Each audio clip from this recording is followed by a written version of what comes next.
Welcome to episode 295. On this week's episode, I chat with Eric SanInocencio about opportunities and challenges in digital in the college scene at the Atlantic Coast Conference, aka the ACC.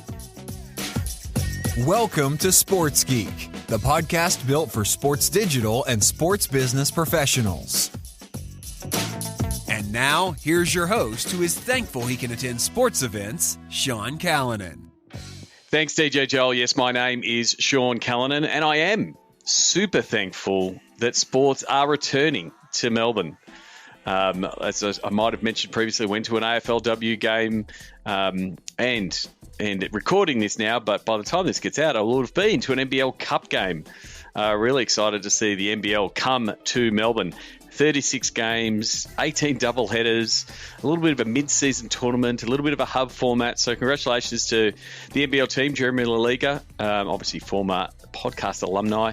Terrific work to pull this off and to see sports and the NBL return to Melbourne. And thanks in advance. But by the time this records, I will have been to the NBL Cup. Thanks to Ben and Lawrence for hosting me last night. Also, congratulations in my part of the world. Just 10 minutes down the road from where I'm standing right now, the Australian Open has completed, and they've done a tremendous job, even with the curveball of a 5-day lockdown in the middle of the tournament where no fans were allowed. So all to Craig Tiley and his team and all the people I know at Tennis Australia, congratulations for your hard work. Really do appreciate it. I know the sports industry in this part of the world was watching your efforts very, very closely, and we're super pleased to see the event be a success, because it does set a path for more sports to return in 2021. As always, you can find me on the world of social media at Sean Callanan, or on most platforms, Sean Callanan on LinkedIn. Please reach out and connect with me. Tell me that you listen to the podcast. I'd love to connect with podcast listeners. As always, you can also get the Sports Geek news by going to sportsgeekhq.com/SGN. That is a weekly email where you find out what I read and you click. And sharing some articles that I think you should read, and also some podcasts I think you should listen to. It's a new initiative for Sports Geek News in 2021. I'd like your feedback. Are you liking the podcast interview episode recommendations that we are giving in the newsletter? I'd love your feedback. You can do so via the old-fashioned way. Email sean@sportsgeekhq.com. So please reach out anyway. And if you've listened to this immediately as I've released it, please stop listening right now. Turn it over. Gravitas is back. The LCO kicks off tonight, Feb 23. So you can go to gravitas.gg. That is our website. GG, if you don't know, means good game. That's what all the esports cool kids, they get their website with the .gg, and the people of Guernsey are very grateful that that domain is popular with the esports community. So you can go to gravitas.gg to stay up to date with Gravitas and follow them. I'd love you to follow the team this year. Before I get into my chat with Eric SanInocencio, please check out our Patreon campaign. I'm really very appreciative of all the Patreon supporters that do support the sports business content that we create across podcasting, Sports Biz Zoom, Sports Geek News, and various other activities. Really do appreciate it. You can do it at a personal level, or you can do it as a business. Just go to sportsgeekhq.com/Patreon to become a subscriber. Now, here is my chat with Eric SanInocencio from the ACC. You'll find out that it has taken me a few times to get Eric's pronunciation of Eric's name correct. So again, my apologies in the intro, but for authenticity, I don't cut the flaws. You will see how badly I stuff it up in this interview. Thanks again, Eric. Enjoy the interview.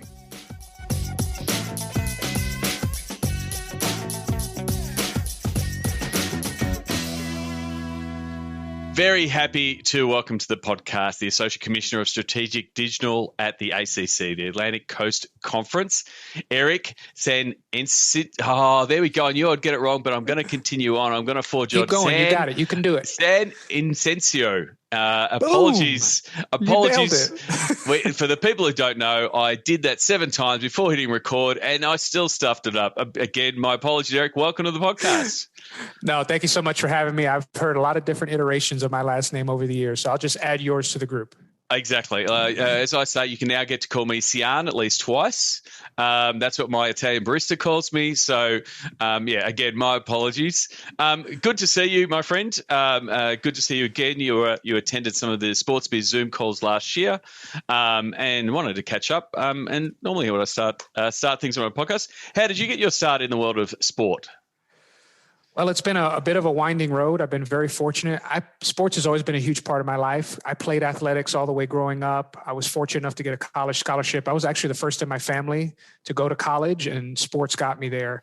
And playing baseball in college got me that scholarship. So I've always had that deep connection. And my life motto has always been really simple, Sean. It's how do I find, what do I enjoy? And then how do I find a way for people to pay me to do it? And that's really kind of like how I've molded. And then halfway through my career, social started. And my biggest fear in 2007, 2008 was my boss at the time catching me on Twitter and being like, this is not part of your job. So I was like, how do I make this a part of my job so I don't get in trouble while I do it during work? And then we started creating Facebook groups, Twitter groups at the Gulf South Conference, which is a Division II league here in the States, very small. And then from there, others noticed. And now I have 13 years of experience in this. So it's been a fun and wild ride to see social media kind of start as this idea and now turn into the main function that so many of us have in terms of first interaction with the brands that we love and follow. So Gulf Start Conference was one of your first gigs, and it was in that media relations content space? Exactly. It was in sports information. So it's a traditional role here in the States. The person that sets up interviews, does stats, writes releases, got a bit of a journalistic bent to it. But when you're at a Division II conference, you have a lot of wonderful student athletes, but you don't have a ton of built-in following to these schools. So we've got to do whatever we can to spread that message. And social media was really, for me, I was like, oh, this is a way for us to connect with people who have relationships and affinity to these schools across the United States. So we started building out, like I said, these pages, and it was amazing to see people in Washington, people in Idaho that were fans of these small kind of remote schools in the Southeast. And at that point, the light bulb really went off for me. I was like, man, this is a way to connect people. This is a way to foster togetherness across the world. And from there, that's really where I took my kind of ideas and transitioned them into more of a digital space, and been fortunate since that point to work with some really huge brands like the Southeastern Conference, then onto the Houston Texans in the NFL, and then now currently with the ACC. Okay, don't go too fast. Don't just skip over all of that good information, because I want to get there. So you're at the SEC Golf Conference, and then you went into agency land and sort of broadened your skill set at multiple conferences. Yeah. So the way it works here is in 2009, when I started really getting into it with the Gulf South, they're located in Birmingham, Alabama. And the Southeastern Conference, which is probably what most people consider, at least from a football perspective, one of the premier leagues in all of athletics. You got Alabama, Auburn, the current national champion, stuff like that. They're also located, their conference offices in Birmingham. So you have some natural kind of connection. And so when I started doing this for the GSC, I had friends there and they called me and said, hey, can you do what you do for them for us? And so I literally switched conference offices there 15 miles away. And I had this kind of broad stroke goal set where it's like, hey, just do this for us. And I was singular. I think I was 27 at the time. I was the only person in the entire department. I was running the website. I was writing articles. I was doing podcasts. And then I was also running all the social feeds. And I created some of the social feeds that are still running today. So it was just a wild time because, you had Commissioner Mike Slive, who was in his 60s at the time. They knew like this was something, but they didn't know anything about it. And they really didn't want to know. They were just like, hey, you go off and do your thing. And for me, it was a great place to try, to fail, to just come up with these outlandish ideas without much supervision and then see what really worked. So I think those 4 years that I was at the SEC, I went to countless national championships, NCAA Final Fours, and to kind of look from a conference perspective, because it's so different when you're with a team, which was my next opportunity, and when you're with a league, because a league, it's like all of these schools are your children, right? So at the ACC, we've got 15 kids, and we've got to support Clemson in football the same way we support Duke in basketball and the way we support Florida State in baseball. So it gives you kind of this higher perspective of what's going on instead of being in the trenches with one team.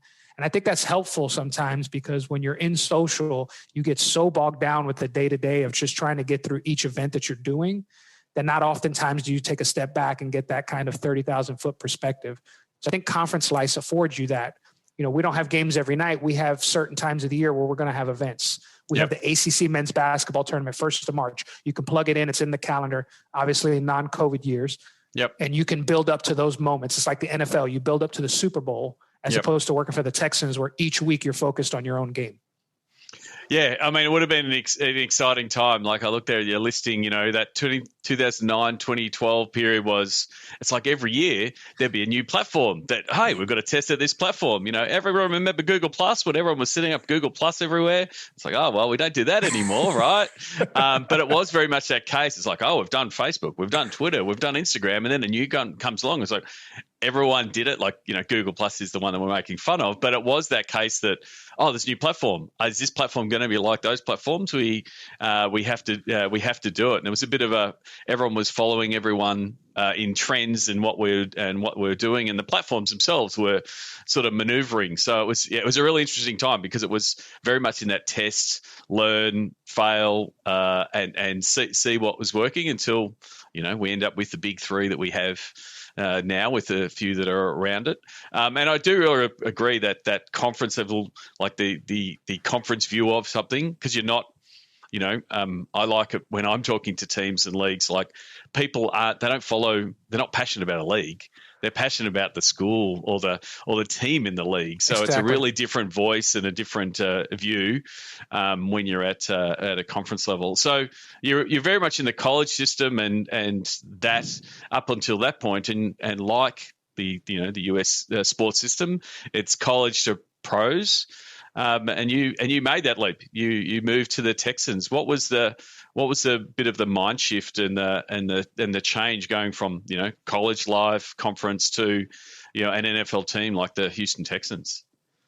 I think for me, I was born in the Bronx, New York, so I grew up with an affinity to pro teams. Like, I'm a Yankees fan, I'm a Giants fan, and so in that region of the country, you don't have as big of a following for college sports. But then I went to high school and college in Alabama, and you start to get that understanding. But for me, it was always wanting to have that ability to see what pro sports was like, because that's what I grew up as the biggest fan of. Yep. And so when the Texans job came open, I just thought it was a nice fit and transition for me, because college sports at that time, and I still would argue that at some point it's the current time, they kind of are a couple of years behind pro sports, just in terms of how they innovate and how they think of things. It's just a much bigger enterprise in college. I mean, you've got 300 Division I schools, you've got 32 NFL teams. So I thought it was a natural jump for me to try and see what I could learn specifically about the professional model. Yep. And when I got there, my eyes were really opened as to the business side of how the NFL works, and just the innovation of having to keep fans engaged. Like, the NFL is really weird. You go 7 months without playing a game, and that's normal. So how do you keep fans engaged across these tentpole events, whether it's the draft, the NFL Combine, all the workouts and stuff like that, and how technology as the big part of that. So when I got there, it was just fun and to see what it was like, and you had your goals stated specifically, and you could really immerse yourself in one team. I'd never had that experience, Sean. So I think those first couple of years at the Texans, I was drinking from a fire hose, but it was exciting because you have all these different opportunities, whether it's all the game day experiences. And I know we'll talk about some of that stuff that we were doing, and geo-targeting, and the way fans can have this omni-channel experience with you from the moment they arrive on your property. That's something you don't get the chance to, because as you mentioned, when you're a league, you have to make sure everybody is treated somewhat equally. Well, now I can take all of my knowledge, all of my passion, and funnel it into one organization. I think that was exciting. And like I said, I learned a lot. It was 6 years there. You talk about like a time period from 2013 to 2019. When I first got to the Texans, Facebook was the biggest referrer of traffic for us. Like, that was our whole strategy, using Facebook to get people back to our website. And we were growing and built in there. We're still checking in with Foursquare at that point, and like had all these different badges that you could win. And it was a big deal. And then moved to Beacon Technology now to where we are. So I think experiencing that with one organization and understanding what the main goal was for them and trying to use technology to achieve that, it was a really fun ride for sure. Yeah, I mean, I think the thing that's really unique about the NFL with just a limited amount of games, if you look at other sports that just have a volume and there's a cadence of we're playing and not playing, or we're playing in away and home, whether it's baseball or basketball, like they have so many games, hockey's the same, whereas the NFL it's like every game is an event. and but it's so compressed. Like you said, there's just a short schedule, and then you've got this long period of no football. What was that? I guess that event, sort of tentpole of every single Texans home game. How much was your focus on that, and then also, I guess, the differences between a home game and an away game? That's a good question. And I think the NFL does a great job of making their sport year round, even though they don't play, because they've made the draft an event, they've made the combine an event. So every month you feel like you have something, but you add to that, perfectly illustrated, Sean, not only do you only have 16 games, but only 8 of them are in your building, at least for the regular season.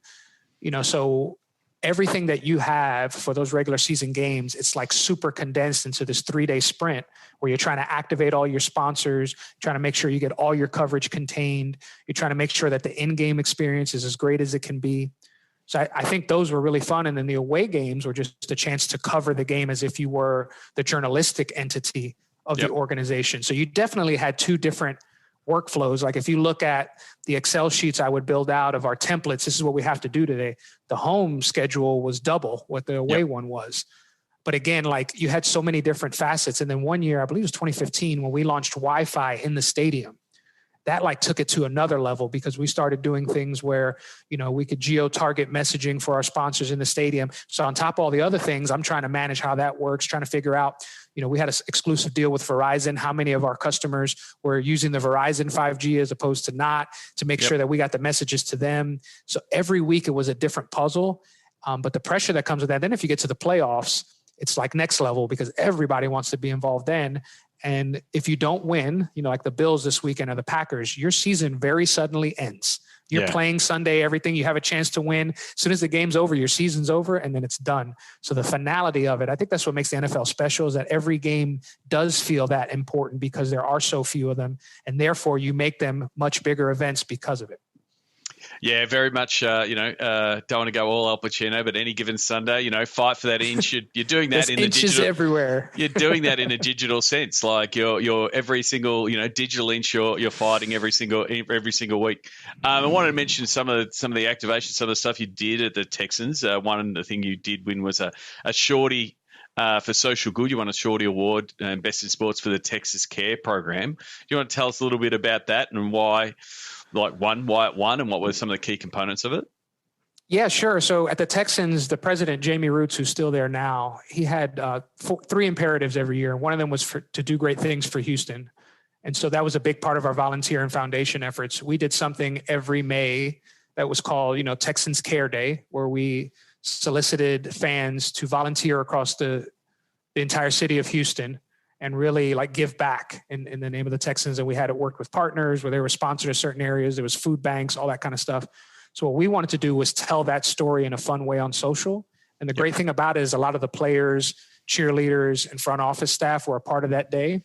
So we created, it was really a Snapchat kind of activation where we had them passing along, it may be one person telling a story about why we're at the food bank, and we had the nice, the Snapchat filters, which were the rage back then, and it was branded, and we had the chance that we'd pop over to somewhere else, and it was like this organic kind of storytelling around what we were doing for the entire city, and it was really fun. And it came on the heels that next year when J.J. Watt had his outstanding, campaign where he raised over $40 million when we had Hurricane Harvey devastate the city, and so to play a small role in helping to amplify that, and working with the brands like the Ellens and, the Jimmy Fallon show that all donated to JJ Watt's fund, he gets 99.9% of the credit. I don't want to seem like in any way I'm involving myself, but, it was fun to help there and then put that under that Texans Care moniker and take the whole city underneath our wing and provide some help, assistance, and just really some hope, for people that were really dealing with a devastating time that really it changed the face of what Houston was, the city, in terms of what it left behind. So sport is often, focused so much on wins and losses and what happens on the field, but you do have the opportunity to connect with people and build that greater bond. And I will give the Texans credit. They do a fantastic job of really emphasizing the importance of the Texans to the city through volunteer and philanthropic efforts. Yep. And I think one of the things that I guess I take away from that, but also similar initiatives, is the amount of creative bandwidth that you have as a team around some of these social initiatives. Like if you do a content audit, like here's all the things we've got to do. It's really easy to get heavy on the game day and the highlights and all of the IP around the players and what they can do.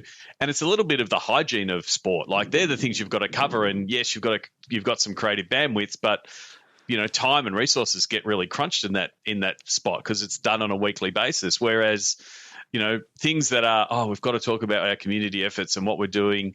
It's sort of seen sometimes as a tick the box. Oh, we've got to make sure we tell everyone we did the food bank or we're doing this thing. It's like, well, there's a real creative option that your team, if you've got a really strong creative focus for your team, that can really get their teeth into and go, what's the storytelling we can pull out here? How can we really show off our creative chops? Because you've got a bit more bandwidth and a bit more space because it's probably like a little bit off season or it's earlier in the week. It's where your content calendar isn't cluttered.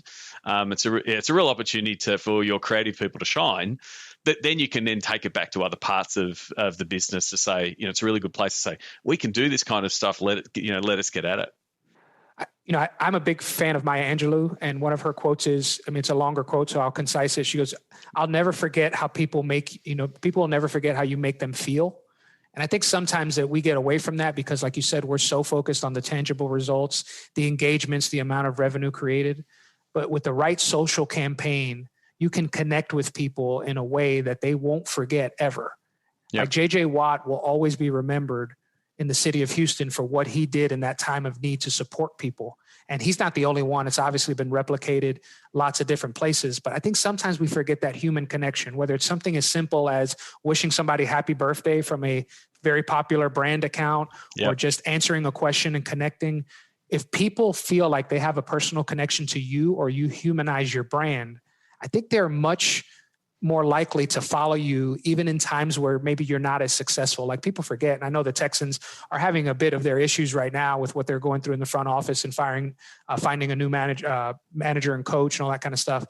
But when you have that built-in connection, they've sold out every game in the history of their franchise, yet they haven't won a Super Bowl. And why is that? Because they've worked hard in the community to forge those relationships that go deeper than whether they win on Sunday or not. Yeah, definitely. I mean, people, sport is tribal by nature. People have different reasons for following, and you've got to give them those reasons. So super important. One other thing I want to touch on from your time at the Houstons, and it's relevant because, the Super Bowl is coming up as we're recording this, and the Pro Bowl is not going to happen, obviously, in the current times. So they're going to be doing something. I think they're doing something in the gaming space and using Madden to replace the Pro Bowl. You did some stuff with EA Sports and Madden and gaming at your time of the Texans. How did that come about, and how was that received? It was a partnership we had with Madden. Obviously, it makes a lot of sense because it's a football game, and it's an opportunity for fans to play as their favorite teams. And I think what we thought was, how do we connect this to something larger than, okay, you're just buying the game and you're playing by yourself? It goes back to that community and feeling together. So we actually did. We hosted a Madden challenge where we had some of our players come in, and then fans were also competing against each other for a spot to be the Texans player, so to speak, in the Madden tournament that they were hosting down at the Pro Bowl. And to me, it just makes a ton of sense. I mean, you look at gaming now, and while I think gaming has the ability to stand on its own, I don't want to limit it in any way, but when you can really pair it with existing partnerships and relationships, I think it has the chance to be really, really special. And again, you look at what the NFL is doing around the Pro Bowl. I think another good example of that is what they're doing with Versus, which was a big thing here in the States. It was kind of a music competition. Now it's turned into a sports highlight competition. I think what we're finding over these past 10 months, and me and Sean, me and you were talking about it beforehand, is that we're missing that sense of togetherness, right? Like we're used to congregating at sports events. We're used to being together. Sports is one of the few things that most people can agree on no matter what their background is, right? If you're a Texans fan, if you're a North Carolina fan, don't matter Republican, Democrat, you usually have the ability to come together to support that team. And now that we don't have that, because we've obviously been in our houses a lot more in quarantine from each other, I think esports and what we're doing here with Zooms and the ability to connect virtually is, maybe not the key component of how we get through this, but it can supplement in the right areas. And I think we were a little ahead of our time with that Madden partnership, because you just saw it, right? It's the ability to play games together. You get in there. We had a guy named Charles James at the time, former NFL player, who's one of the best ranked Madden players in all of the United States. So he was challenging the fans, and there was a lot of trash talking. And just, again, you feel connected to the team outside of rooting for laundry. Yep. And that's the thing. I think seeing a lot of pro teams sort of trying to figure out, and what is this esports gaming piece? I think the natural alignment, and it's, NFL done it with Madden, NBA have done it with 2K, is like, what does the sports sim look like?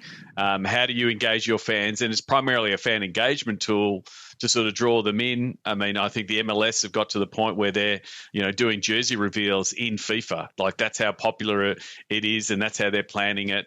So I think that connection makes perfect sense. And then it's like, well, how can you extend that? How can it be another, I guess, content channel, fan engagement channel?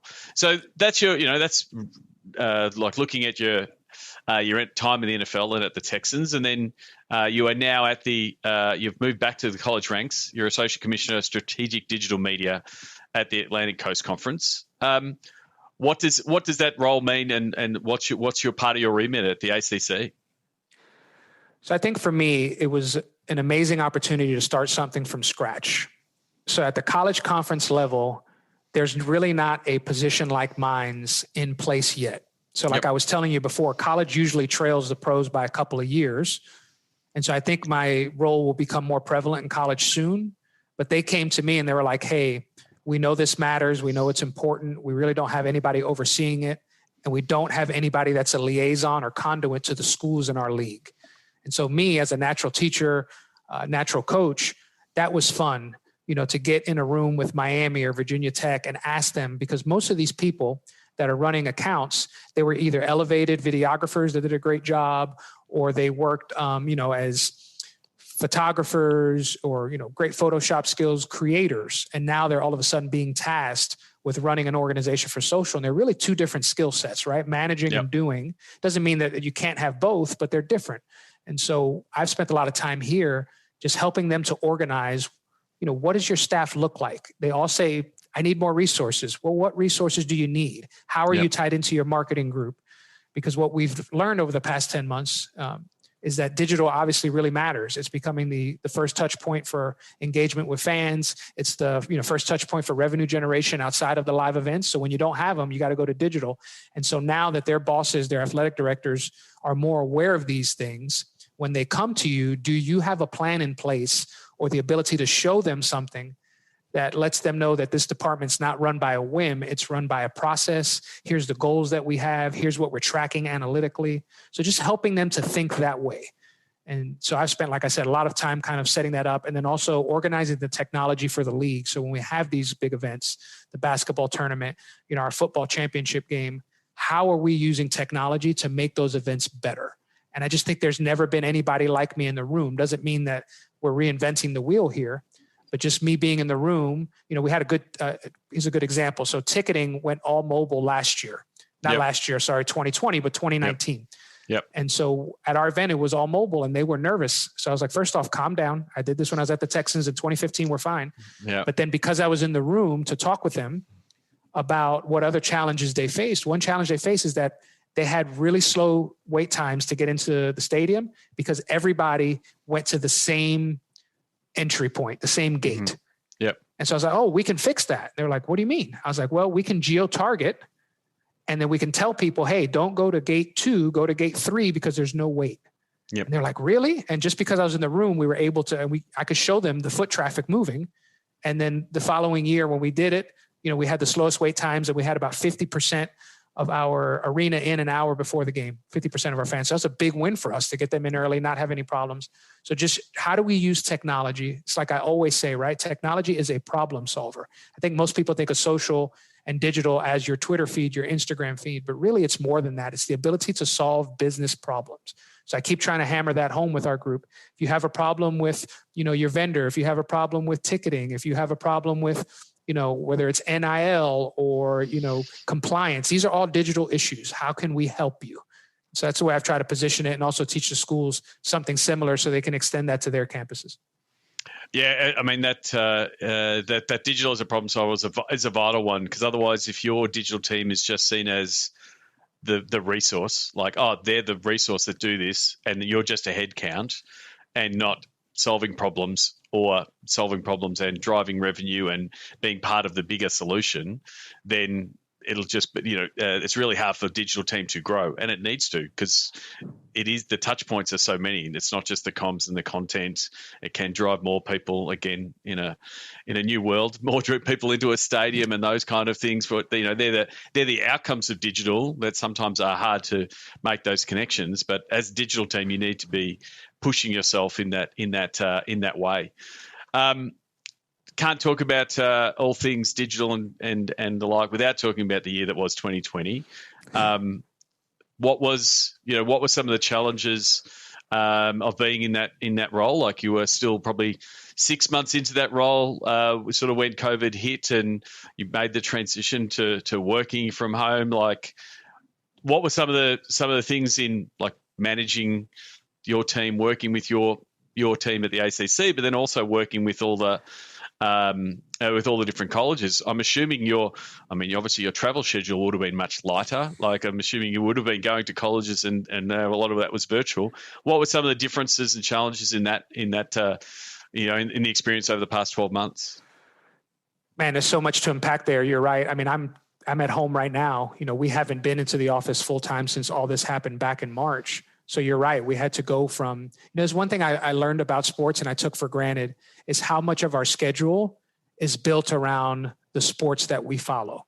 Mm-hmm. So I explained that a little bit. So we know in April in the United States that it's the Masters. We know that March is March Madness. We know that September means the start of football season. But when you have all of these sports in flux, the things that we can count on in our schedule are no longer there. So I think that was eye-opening for us, because we have this built-in runway of content that we're preparing to do, and all of a sudden it's no longer available. So what we tried to do, at least from a content perspective early on, was tie into the emotions that our fans would have been experiencing had things been normal. Okay. So one thing that's big in college sports, obviously, is the NCAA men's and women's basketball tournaments. Everybody fills out a bracket. It's an exciting time. We tried to replicate that with a best players in ACC men's basketball history bracket that unveiled the same day that tournament would have, played down to 16 to 4-2. So at least there was some connection to that. And I think what I learned during that time period is that fans really love, more so sometimes than the games themselves, the debate on what could have happened. And so we took that to the next level, and we started replicating for football when we were unsure whether we'd play the season. We'd do things like, who's the best, quarterback in ACC history? Well, you get Clemson folks arguing for Deshaun Watson. You get Louisville folks arguing for Lamar Jackson. You get NC State folks saying, no, it's Phil Rivers. Then Boston College is like, hey, Matt Ryan. And so just making them feel connected to the sports that they love and the people that they follow was a big emphasis for us. But I think as a leader, what I learned the most the past year is just to continue to lead with empathy and understanding. Like, we're all in a different situation, and you don't know personally what's going on in people's lives. So always go in with the assumption of, hey, what can I do? What can I do to help you? What can we talk about? How can we make your situation as close to normal as possible, with understanding that it'll never be normal in the situation that we're in? So I think we spent a lot of time, and when it comes to social justice, which was a big thing here this past summer, as a person of color, we spent a lot of time just talking with each other about how we're feeling. Because I think social too, what we've got to be aware of with the people that we work with, is a lot of folks can turn off social media when things get a little, when it's tough, when it's negative. We can't do that, right? We're involved in it every single day. And so where do we find an outlet for ourselves so that we can have the creativity break needed to make sure that we stay on top of what we're doing? And so again, we spent a lot of time. We've built up some, what we call like these just rest stations, where it's 15, 20 minutes of us just chatting, how's things going? Just a lot of ability to try to put yourself in other people's shoes. Again, I'm very fortunate, but I've got, at one point, like most people, I had my son upstairs doing virtual schooling. I had my daughter in the dining room. I had me here. I had my wife doing telehealth in the kitchen. And we're all trying to make this work. So just understanding that nothing's normal, and trying really hard to connect with people personally, and making sure you're giving them the support that they need from a mental health perspective, from a sanity perspective. And that's really what I try to focus on as a leader. Yeah, definitely. There's a lot there. And I think some of the takeaways for mine was this. One of the phrases I use in the podcast a lot is "steal with pride." And so I love the hey, that's what sports talk radio have been doing for 30 years. Make up a topic and everyone talks about it, and everyone loves it. And it's like, that's what, who's the best quarterback is. Like, there's all, as a content option, they're always there because the fans love to talk about it. So tapping into that is vital. And then the other piece is, yeah, like you said, the care and Zoom fatigue, potentially. Like, we're all on these calls, and so there is the upside of it of, hey, we all can get together, we can collaborate, and it's easier to do via Zoom, and not everyone has to travel to have all the digital directors together, so you can do it more often. But then also that other piece of, like, how do we replicate the water cooler? How do we have that conversation of, how's your weekend? How much hair have you pulled out this weekend or this week around virtual schooling and all of that kind of stuff? Because that's what you would be talking about at work, and that's the camaraderie of your work colleagues. So it's it's how do you do that in this new environment without saying, oh, we have to schedule in water cooler for 15 minutes on a Tuesday to tick the box. It's a real key piece for people management, just being a good teammate, I guess. Sean, I'm curious because you have such great experience with how the world is connecting through sports. How do you feel this will change the idea of being in an office moving forward? Because we're having some of those discussions now about, what does this look like? Do you have teams that are now remote but in the same time zone? What does it look like, you think, that kind of idea of office moving forward as it pertains to sports? Yeah, I think it will. There will be a new normal. I think there are certain roles that don't necessarily need to be in an office.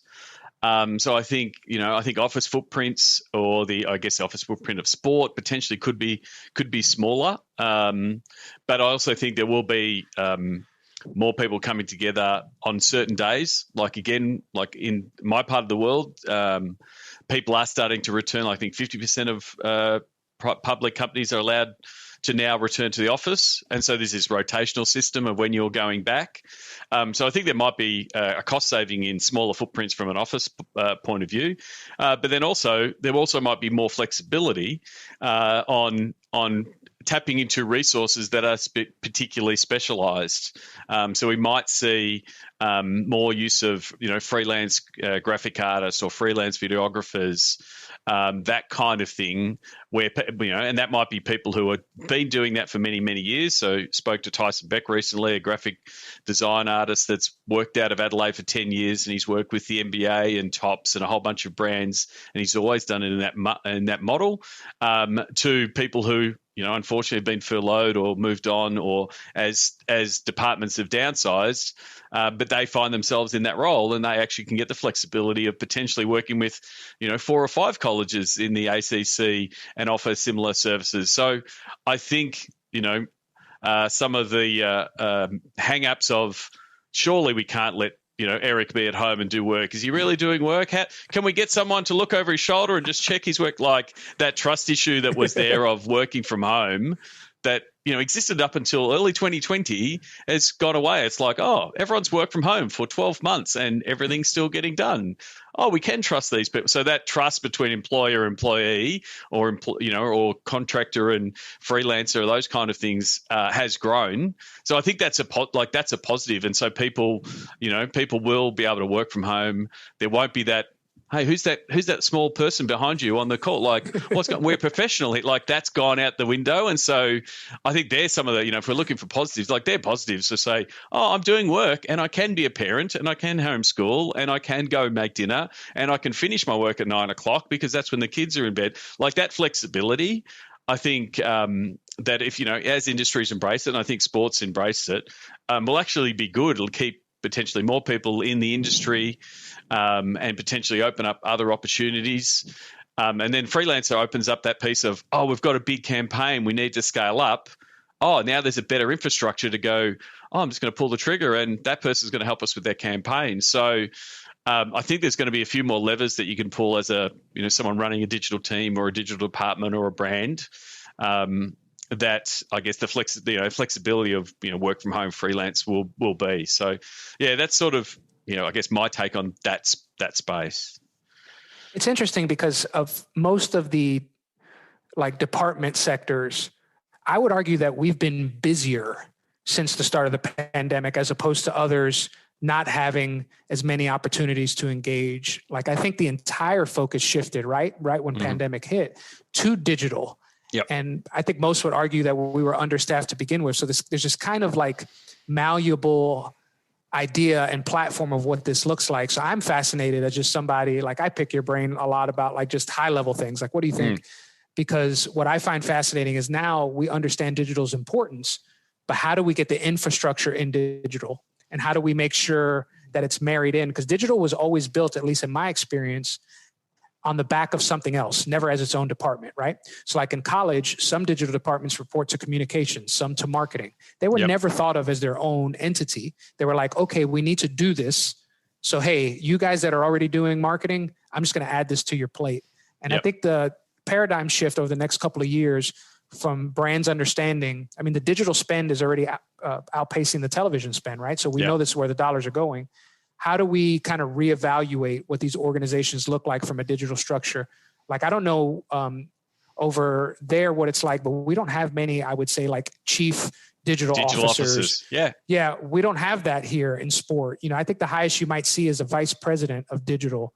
You don't see a lot of C-suite people, but that's going to have to happen soon because all of these interactions, as we know, whether it's Netflix, whether it's music and streaming, all of it is digital. So I'd just be interested to see how that transforms over the next couple of years. Yeah, and I think I've already put my nominations in for Digital Transformation Officer of the Year. COVID's going to win, because it has caused so much innovation in digital. And for people like you and I have been banging the digital drum for many years, saying, "Hey, look, all these digital fans when they weren't allowed to be in a stadium." There was a lot of people in the world of sport going, "Hang on, what's happening? Oh, there's no fans in our stands." And we're like, guys, guess what? Millions of fans over here. Been talking to them the whole time. Yeah, we're the digital team. So, I think that's where it raises importance, understanding that you're now having a conversation with, C-suite and the like to say, no, we're not talking about how many likes we've got. That was 2012. There's still a lot of C-suite that are saying, what's our like count and why haven't we caught up to the other team? When now you can start diving into the real numbers and what it means and moving business results. So, I think, that's the opportunity to say, this is why digital is important. All of those activations that were in the stadium that were being done in 2019 that couldn't get done in 2020, hello, this is Mr. Make Good. It's called digital, right? And that's where we've moved them all. And so most of those campaigns and most of those sponsors, they won't all bounce back and turn, cross off digital. They'll go, oh, it's an and. We will do the stadium activation and it will be supported and amplified by digital, and they'll get it. We won't have to be selling it, or we won't have to be convincing them. They'll go, oh, that actually worked really well. And so that's the other thing. I think that there's some verticals that have never done digital that had to, because they're like, we do stadium activations. We always do stadium activations. We don't need to do that. Yeah, that bouncy castle at the stadium does great for us. And then you go, but hang on, what if we also got email and got people to sign up? And they're like, wow, that's so much better than a bouncy castle. But that's the piece where I think there's so much upside from a digital point of view. And yeah, I agree.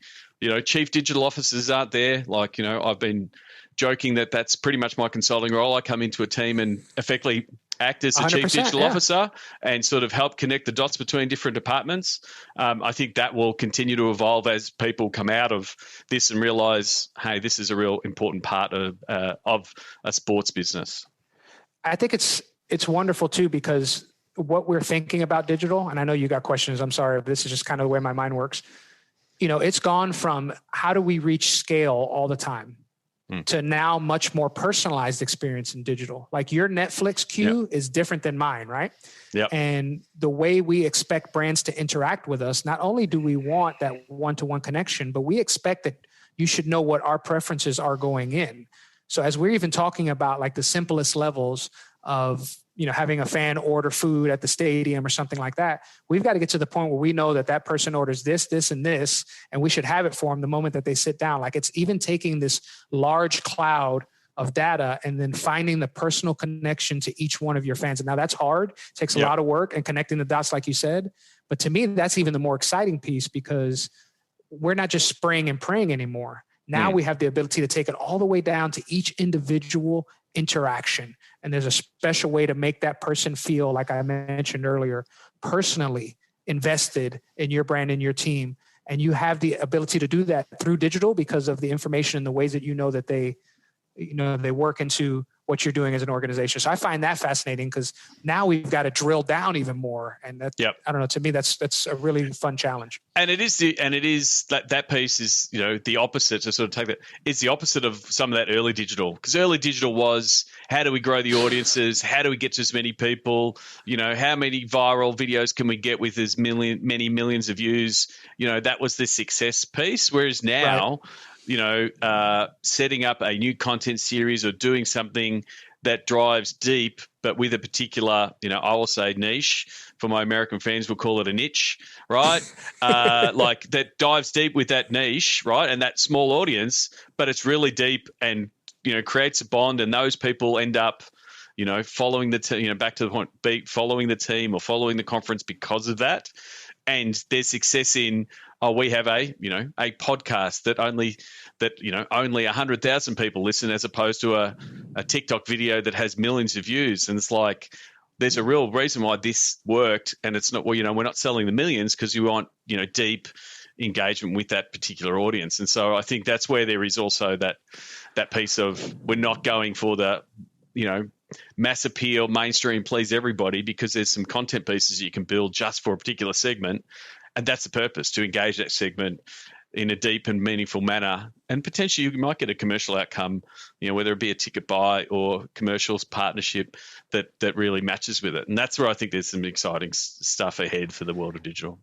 There's so many pieces, right? Like, I look behind you and what the Braves need and what the Warriors need and what Wake Forest Demon Deacons need, all really different. So I think what I try to do as a digital lead is to be aware of all these different platforms, whether it's the clubhouses or the this, that, and the other.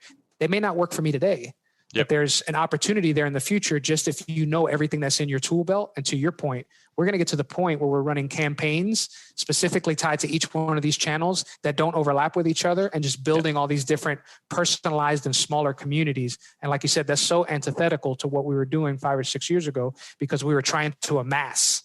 Now it's trying to really personalize. And to me, that's a lot of fun, because it's just puzzle pieces, right? And you're trying to figure out how they all fit. Terrific. Before we wrap up, I want to get into the Sports Geek closing five. I'm here with Eric SanInocencio. I nearly got it again. SanInocencio.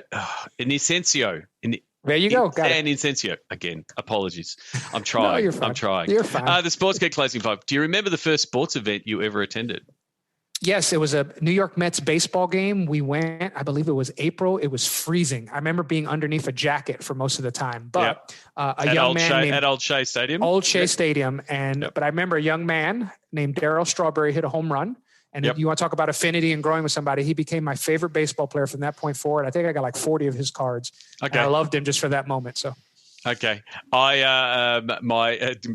not even close, but my Darryl Strawberry story is, how he was featured in The Simpsons, where they were, doing the Darryl chant. Every time I go to a basketball game and there'd be a player that was called Darryl, we would bust out the Darryl chant in honor of Darryl Strawberry. But one of the best Simpsons episodes. You would have been to a lot of sports events in your time in the world of sport. Do you have a favorite food memory or a go-to food at a sports event? I'm going to stick with the Texans because I went to so many of those games, but they have Killen's barbecue. So they would get a barbecue sandwich that they would have up in the press box for us. It was unbelievable, the barbecue there. The brisket sandwich was just great.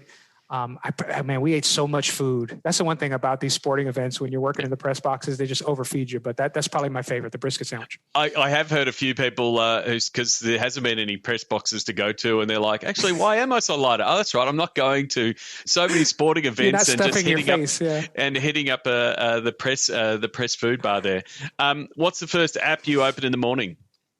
Nuzzle. I don't know if you're familiar with that app. I am familiar with fantastic. Nuzzle. Yeah, I like it a lot. It allows me to catch up on all the stories that people I follow across the industry are retweeting or sharing or posting. So that's the first thing I usually wake up to make sure that, because I follow a lot of people outside of sports, whether it's politics, news, just to be aware. So Nuzzle for me. Yeah. So for those who don't know, Nuzzle, Nuzzz or Z. ULEL?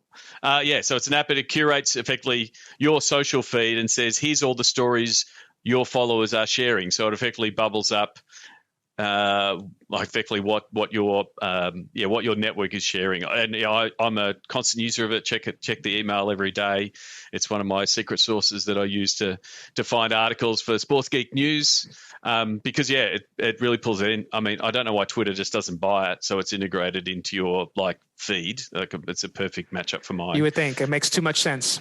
Do you on Nuzzle? And I'm just going to dive. Do you occasionally jump in on other people to see what their feed looks like? 100%. Yeah, I'm a little nosy. I like to go. My favorite is Friends of Friends. We're getting deep into the app, but you scroll first. It's your friends of friends, and then it's best of Nuzzle, like the most. Yep. I like Friends of Friends because I enjoy meeting new people and getting different perspectives. And I'm going to the next question that you have, but you get to see all these people that are tangentially connected to you. You're like, oh wow, this person, especially in sports, it's pretty small. So yes, I'm quite the spire on Nuzzle.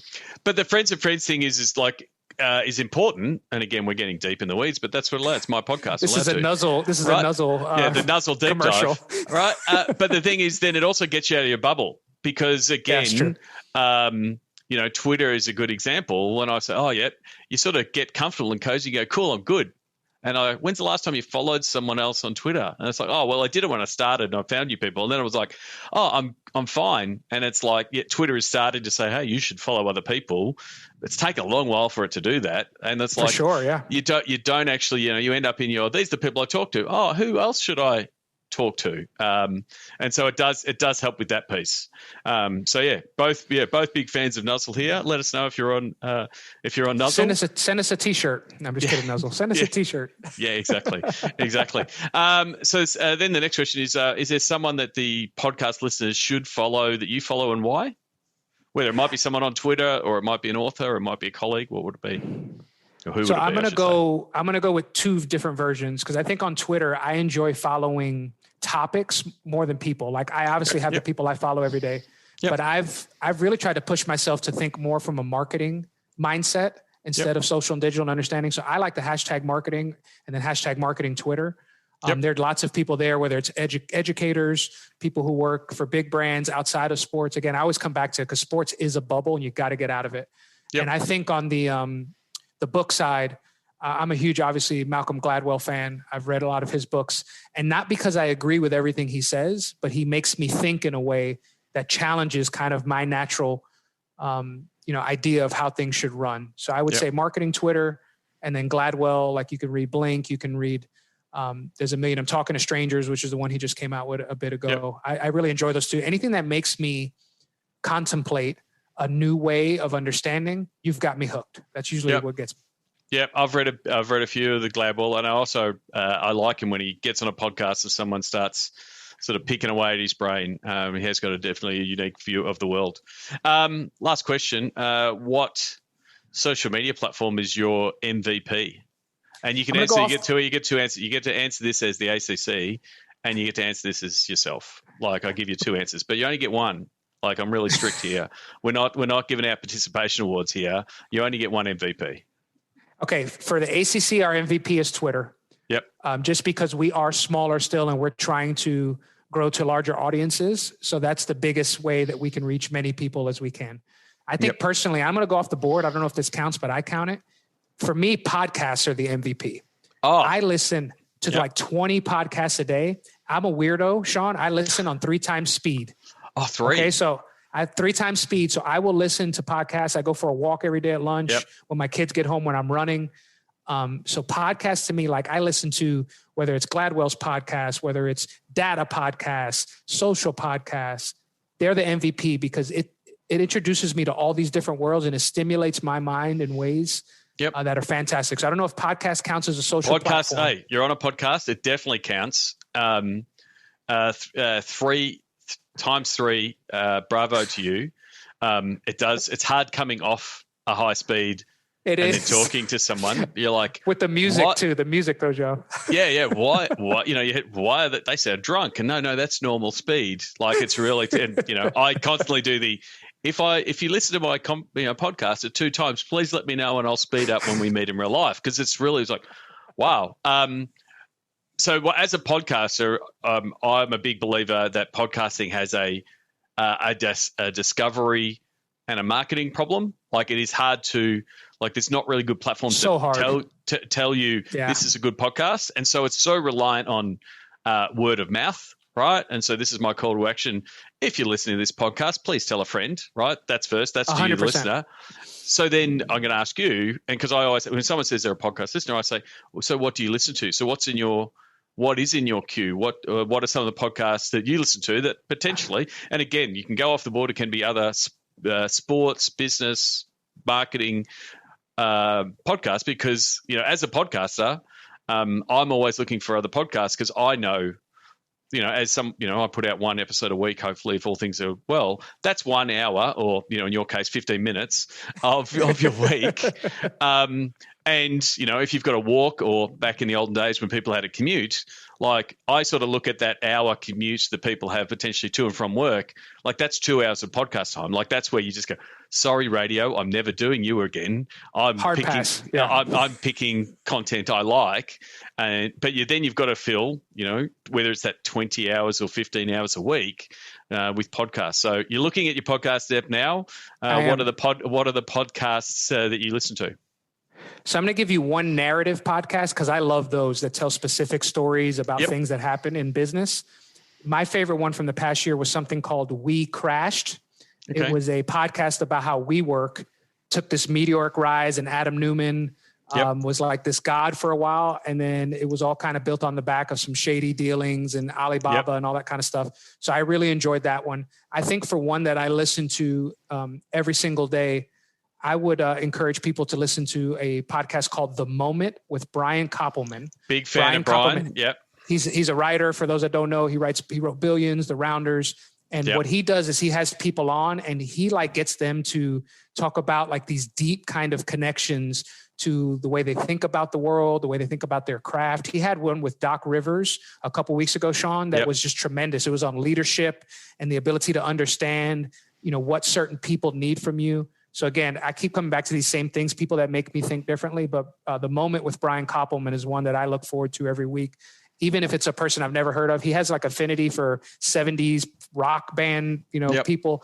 I don't listen to that music, but I still find it intensely enjoyable because the way he gets them to talk about how they feel and how they think about their craft is just something that it's really caught on with me. Yeah, definitely. I'm a big fan of Brian Koppelman because the whole premise is he's trying to find out when they got the moment, when they got it, what was that light bulb thing that made them the best at what they do. And so he's talking to film producers and entertainers and authors and really interesting people. Highly recommend. The other one that I just listened to in the last week because I hadn't caught up to it that I'm going to recommend to you is Tim Ferriss interviewing Jerry Seinfeld. Okay. Let me download it right now.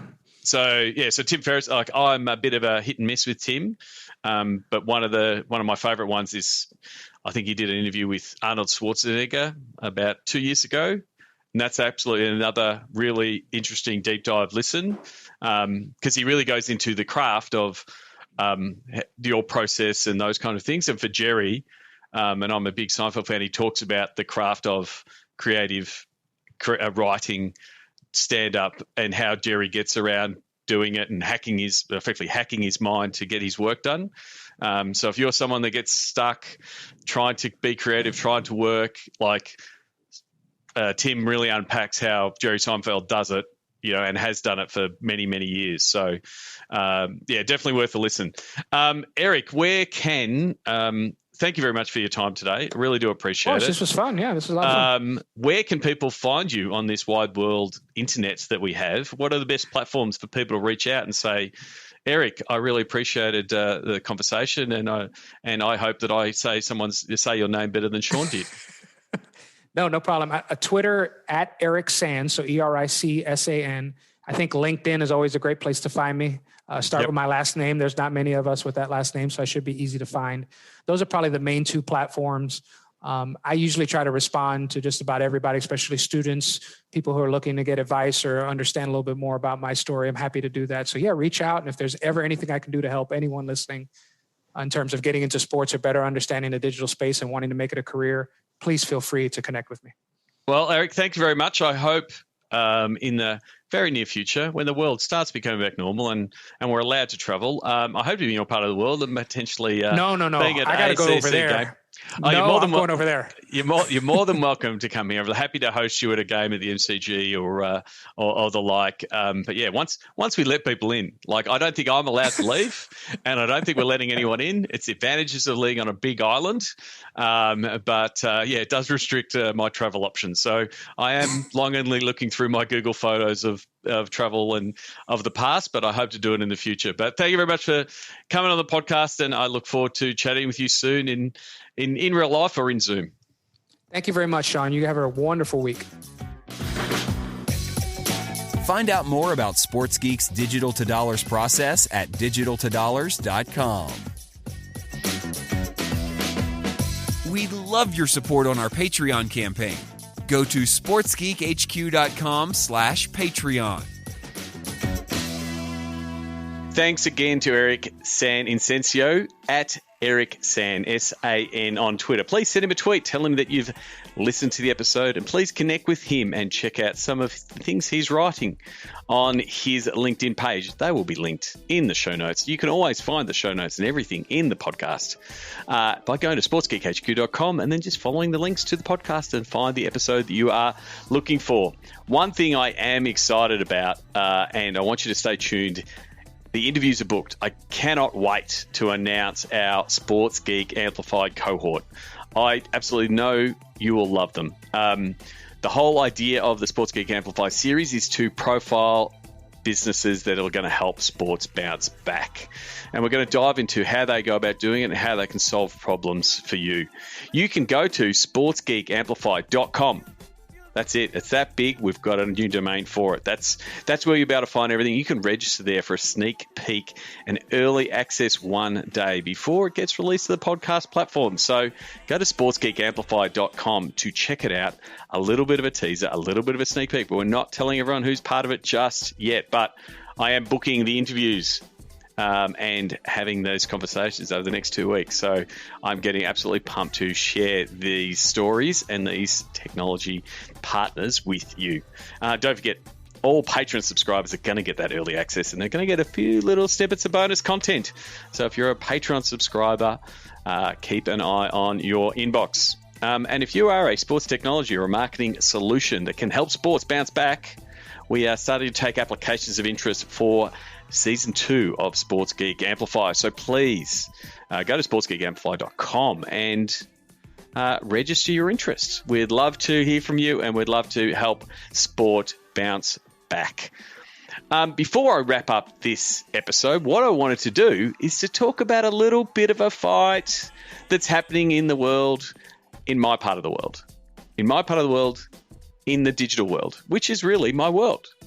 So at the moment, we have on one side the Australian government with their media partners, and on the other side, in the other corner, is Mark Zuckerberg and Facebook. So this week, as of recording, the government has been pushing for some new media legislation that asks the digital giants, and when we say digital giants, we are talking about Facebook and Google.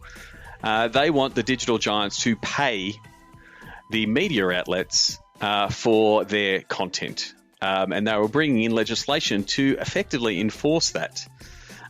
Google, which is much to my surprise, they they brokered a deal. I won't say they caved, but they brokered a deal with several of the news organisations here, News.com, News Corp, Channel 7, Channel 9, Fairfax, to say, yes, we will pay you an amount. It appears to be around $30 million for the media companies, so they can effectively license their content onto this new Google News product. And for mine, I at least understand that as a model. Google wants the content on their platform, and they are paying the media companies for that. I can see some validity in that model. It has been pushed along by government, and there's been obviously a lot of lobbying by News Corp, Rupert Murdoch in particular, to get the government to force the digital giants into this position. So the Google domino dropped, but Facebook said, well, in true Australian vernacular, yeah, nah. And their contention was that most of their traffic being driven to news sites has been free. They're sending a lot of free traffic, free eyeballs to news websites, and they have their very much their right to monetize it. So they weren't willing to broker deals with media organisations to pay for that content, and so they really went with the nuclear option. Early Thursday morning, they put out a statement and they blocked news organisations from using Facebook. So big media companies and big media outlets, if you went to their Facebook page, there was no posts. And in addition to that, and the second twist was users could not even share that news content on the Facebook platform. So we saw media traffic referral from Facebook go from here to zero. So Facebook effectively called the bluff of the government in trying to force these payments through to big media. Some of the, I guess, collateral damage. One, I think there was some definite issues in Facebook's implementation. They went a little bit wider than just shutting down media outlets. They shut down some sports. And so I was looking at it from a sports point of view. They were shutting down some sports pages, some that had signified themselves as a media outlet. So we had cricket.com.au. We've had a few guests from cricket previously. Like they pitched their cricket.com.au as a cricket media business. So that was shut down, whereas AFL and NRL were still categorized as sports leagues and were not blocked. But it was very much inconsistent. There was a few other pages caught up in the lockdown. So we saw, for instance, Gravitas was fine, but we saw other esports teams get locked down. We've seen some sports teams get locked down and and others not. So there was a little bit of poor implementation, but the message was heard loud and clear across both Australia and also the media. So the media has been in a frenzy to say bad Facebook. But for mine, I actually think the Australian government is pushing a barrow that is very much motivated by big media, and their model has not adapted to the new digital platforms, the new digital ecosystem. It's just that they've got a lot of money to sway and lobby. I could say bully government to get what they want. Unfortunately, there's a lot of really smart, nimble, agile digital publishers that have also been caught up in this, that have worked with Facebook as a partner. They know that Mark Zuckerberg is their landlord. They know the changes that potentially will come down the pipe, but they know what they're getting into, and now we've got the government sort of stepping in that's causing and disrupted that business. So seen some really smart people, the guys at Basketball Forever, the guys at Zero Digital, that have built out valid businesses on Facebook and following all the rules, only to have that stop overnight. So it's still to play out. I mean, I'm recording this on Saturday. They might have started to wind back particular, blocks on pages. But we have seen, unfortunately, we've seen shopping centres closed down on Facebook. We've seen health and emergency service pages shut down. We've seen mothers groups Facebook pages shut down. So I think Facebook has obviously got some issues in its implementation. Whether that implementation issue was deliberate or accidental, I'm not going to get into full conspiracy theory on that. But I do think the government has mishandled this approach, and to have our Prime Minister say that Facebook is arrogant and a bully, I think Mr. Morrison should look in the mirror, because that's pretty much how he has been as a leader over the past 12 months. And I think he could not have handled this any worse. He really does look like he is just a puppet for big media. So it's going to be interesting to see how it plays out. It's been also interesting to analyse and watch the media and what they've been sharing over the past 5 days, victimising and making Mark Zuckerberg the victim. I know Facebook does a lot of things that are in the space of worrying about whether it's evil or not, good morally or ethically. But I actually think in this case, a lot of the people have gone onto the platform, understood what the platform is doing, and leveraged the platform and used it the way it was intended. And Facebook is starting to provide monetization options. There's a lot of businesses that have been built, as I said, working within the confines of the monetization options that Facebook is offering. It's just that the digital media business the traditional media business was dying before Facebook came along, and they're just trying to get some more runway effectively. I mean, if Blockbuster had billionaire owners, they would be complaining to government about Netflix. If more billionaires owned taxi licenses, we'd probably see governments complaining about Uber. So I don't think it's this exactly the same thing. I understand that they've changed the advertising and digital marketing landscape, but that means it's changed, and that's mean your business model has to change. Facebook has been sending a stack of traffic to media publishers. The smart ones are still making money. The ones that aren't, or that are having concerns, are the ones that are lobbying government. So it's going to be one to watch this space. But yeah, unfortunately at this time, and it'll be interesting to see if it goes any further. If you're in the US or Europe, you can't go to an Australian news organisation and share it, because it appears that pages are locked down via pages and also by domains. So it's going to be interesting to see how it plays out. For those who are caught up in it, my advice, for what it's worth, is sit tight. Don't try to get around the rules. Like I have joked, change your Facebook page to Donut Shop and you should be fine. But I think anytime you try to get around Facebook's rules, you just leave yourself open for the algorithm to say, hang on, it looks like they're doing something outside the rules and actually causing more problems. So I hope they get to a resolution, or at least make sure that the people who are pushing the agenda are the ones that are punished, or the ones that are blocked. I'm sure there's a whole bunch of media, small media and nimble digital media outlets, as I described before, that would sign up or opt out of this archaic media code that the Australian government's trying to put through. Anyway, that's my take. I don't normally record the intros and outros to the podcast via video, but when I sort of wrote this down, I thought I'll do it and I will share this on my platforms, because I actually think the government is in the wrong. I think Facebook implemented their bully strategy very poorly, but it got the appropriate attention of politicians in a bit of a tiz. So we'll see how it plays out over the next couple of days, or potentially weeks. Hopefully it's shorter.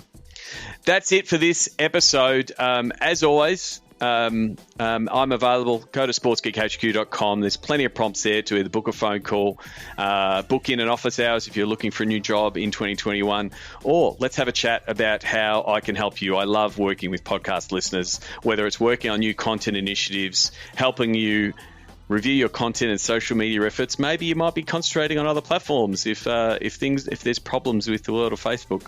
I don't like the advice where a lot of people are going, hey guys, go to my Instagram, guys, owned by Facebook, or developing campaigns for engaging your fans and your sponsors, as well as happy to talk about digital to dollars to help develop your audiences and develop your revenue, look at rate cards and the like. So simply go to sportsgeekhq.com. It's really that simple. Check out sportsgeekamplify.com. Like I said, I'm really excited. That series is going to come out soon. Make sure you book in for the next Zoom calls. Go to sportsgeekhq.com/Zoom calls once a month. We're going to really crack in, really enjoy the one that we had this month. We dove into the world of digital collectibles, NFTs. So you never know where a Zoom call will go, but it's a great way to network. And it's great to have people like Eric SanInocencio turn up to a Zoom call. That's where I met Eric. He came to a Zoom call last year, and now he's been on the podcast. I'm very much appreciative of it. That's it from me. Thank you very much to my Sports Geek Patreon subscribers. You can go to sportsgeekhq.com/Patreon. Until next week, my name is Sean Callanan, and you've been listening to Sports Geek. We'd love your support on our Patreon campaign. Go to sportsgeekhq.com/Patreon. Want to help drive more revenue from your digital efforts? Book a time for a call. Go to sportsgeekhq.com/phone call.